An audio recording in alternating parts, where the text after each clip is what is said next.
বাবা আমার পরীক্ষার রেজাল্ট দিয়েছে, কই দেখি। বাংলায় 80, জি বাবা। ইংলিশে 70, জি বাবা। হায়ার ম্যাথে মাত্র 90। তোকে দিয়ে কিচ্ছু হবে না, অকর্মার ঢেকি কোথাকার। কিন্তু বাবা আমি তো A+ পেয়েছি। চুপ, একদম চুপ, মুখে মুখে তর্ক করিস। কিন্তু বাবা তবে রে আবার কথা বলিস, আজকে দেখাচ্ছি মজা তোর। বাবা এই যে আমার রেজাল্ট।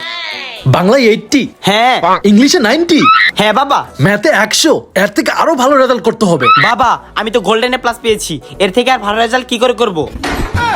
যাই হোক না কেন, এর থেকে আরো ভালো রেজাল্ট করতে হবে। নে আমারই শিখাইতে আসে। বাবা এই যে আমার রেজাল্ট দিয়েছে। কি আমার ছোট ছেলে রেজাল্ট দিয়েছে? এ কি বাংলায় 00, হ্যাঁ বাবা। ইংলিশেও 00, হ্যাঁ বাবা। ম্যাথে মাত্র 33। হ্যাঁ বাবা। আচ্ছা সাব্বাস, অ্যাটলিস্ট একটা তো পাস করেছো, এইটাই অনেক। আমার আদরের ছোট ছেলে কত ভালো রেজাল্ট করেছে।